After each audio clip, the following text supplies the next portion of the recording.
guys, Kelly Powers here, Berean perspective, just driving. Hopefully this sounds okay. I'm in my vehicle, so hopefully it sounds okay.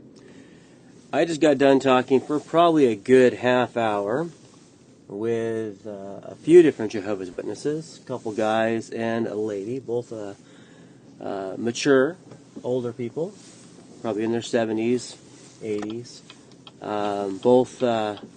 All of them have been witnesses for a while. So this is where I'm starting to work on my documentary. I'm actually working on a documentary when I want to start talking to people and asking people of different faiths, you know, Muslims, Latter-day Saints, Jehovah's Witnesses, different groups. I'm going to be working on this documentary. And so I figured, well, you know what? Let's give it a try. I pretty much knew they would say no, but I still wanted to give it a go. You never know. Maybe one might actually say yes one day. Who knows, right? So as I'm walking over to him, and I got my camera in my hand, I'm doing a little bit, I was recording for a moment, then I took it off. But the guy right away, you can see he's waving his hand, hey, don't, this and that. I said, well, let me just hear me out for a second. I'm working on like this documentary kind of thing, and talking to different people of, different faiths. It could be, a Hindu, a Muslim, a Mormon. Could be a person on the street, atheist, or whatever they think, right? Just talking to different people, and I know you guys believe in God and believe in Jesus, and I know we have different views. And basically, I'm just walking around asking people, what would they like to share with people? What would they like to talk about and share with other people? And they're like, well, people can go to our website, jw.org. We don't do this kind of stuff. And I was like, well, why not? Why wouldn't you? I know many religious kind of people that would welcome, talking to different people of different faiths, right? And so the one guy that I talked to majority of the time, I don't remember the lady's name, but his name was Doug, and another guy came a little bit later named Ken. Really nice, and just to be very clear, very good conversation. Like, it was good, back and forth, good conversation, no disrespect. There was maybe a couple minutes where we were doing a little bit of kind of back and forth with a little bit of challenge, a little bit, but it was still very good. But what was puzzling to me is I said, look, and I was able to share my testimony. I was able to share why I believe in being a Christian and my faith and being born again. So I'm very thankful that I was able to share that in all of this, right? I asked him, I said, you ever watch a documentary? He said, yeah. I said, why? This and that, whatever. I said, well, a documentary is kind of like to help people get different perspectives. Sometimes you may watch a documentary about something, say, like Jim Jones. You'll see people who were in it, who left it, share concerns, whatever. Multiple kind of things going on, right? I said, the purpose of what I'm doing is I'm allowing people to go around, share what they believe. They can share what they believe. They can share why they believe what they believe, right? I said, and they're like, well, people can do that. They can talk to us. They can go to, our website, jw.org and this and that. And I'm like, well, I know that. I says, but not everybody's going to do that. I says, people, look on the internet, they search stuff, YouTube. People search stuff all the time. And a lot of times they'll be open to seeing, a wide variety of range of different things. That says, why is it that so many other people are open to this and you are not? So I really kind of kept asking the guy. The lady eventually she had to go.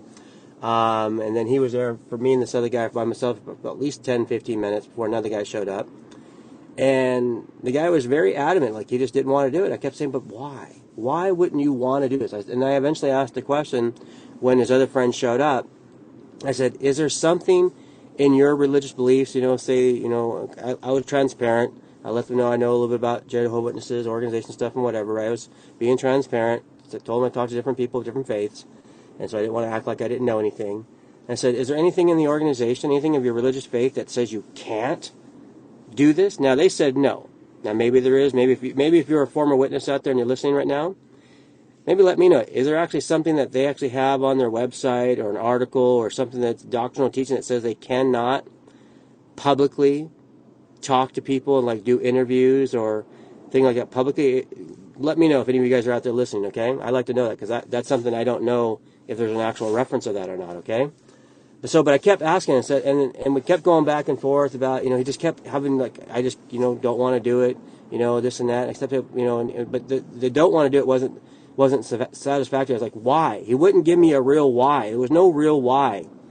And now the thing to me is, like, say the Jehovah Witnesses are of the truth. Say they are the organization. Say they are God's channel of communication. And they're out there knocking on doors. They're out there standing in streets, right? They're doing their stuff, right? Why wouldn't they want to also get on someone's, interview, YouTube, or some platform to share the truth if they're in the truth? Like, why would they not want to do that, right? It makes no sense to me. I said, look, I eventually was able, I'm so happy I came up with this thought. I'm not claiming it was the Lord, but a thought came to my head, before I left, about five minutes before I left. And I said, look, because the other guy came, older gentleman as well, nice guy named Ken, and I asked him the same kind of question. He said, well, he really couldn't do it, and he said he needed approval from the city, because he said he worked for the city. I was like, so you need approval from the city if you can talk about your faith? Well, no, this and that. I said, so it's just a personal thing. Yeah. I said, okay. And then I asked the question, like, is it something you guys are not allowed to do? And they said, officially, they said no, right? That's what they said. But maybe there is. Maybe some of you guys know that. So then I said this. I said, look, let me ask you this. I'm going to remember this. Imagine if Jesus was here today, in the flesh. He's out here talking to people. He's knocking on doors. He's out here standing in carts with you guys. Jesus, he's out here doing the street witness, right? He's like you guys, right? I said, imagine if someone came up with him with a camera and wanted to interview him and put him on the news. Do you think Jesus would turn that person away? Or do you think he'd welcome it and want to talk about the truth and talk about it so people can know more? And both those guys, I think a little bit of a spark finally clicked there, a little bit. At least the latter guy that came named Ken, that came at the end there, he got it. He's like, that's actually a good point. I think that's an I'll have to think on that. So right there. So there you go, guys. There's something right there. So remember, if you're talking to someone out in the streets and they don't want to talk, now don't be a moron or a jerk and pushy, right? Show them love, show them grace, right? Still respect their wishes. Right? I had some videotape. I'm not doing it now because the guy said, please don't do it. So I respected it, right? And if he didn't say it directly, I would have showed some of the video. I did have some video and audio for a bit. I took it off. And, but remember this. Hey, what if Jesus was here with you right now, and he's hanging out here knocking on doors, and he's out here standing in the street with you, and a guy came up with a camera from the news and said, hey, Jesus, can I ask you a few questions about what you're teaching and believing in the Jehovah Witnesses? And he'd be like, yeah, I don't think so, man. Get out of here. Or would he say, you know what? Yeah, let's talk. Remember that. I think that's gold right there, guys. All right, hey, what do you guys think about this, right? Like, I went out today. I'm going to try and make Thursdays like my day to go out. Now doing this ministry, I'm, stepping out in faith, wanting to do something like this more as a full-time thing. So I'm doing certain things on Saturdays. Now on Thursdays, going out. I'm going to go out in a little bit and try and find some Mormons, some other people in a little bit. So we'll see how that goes, right?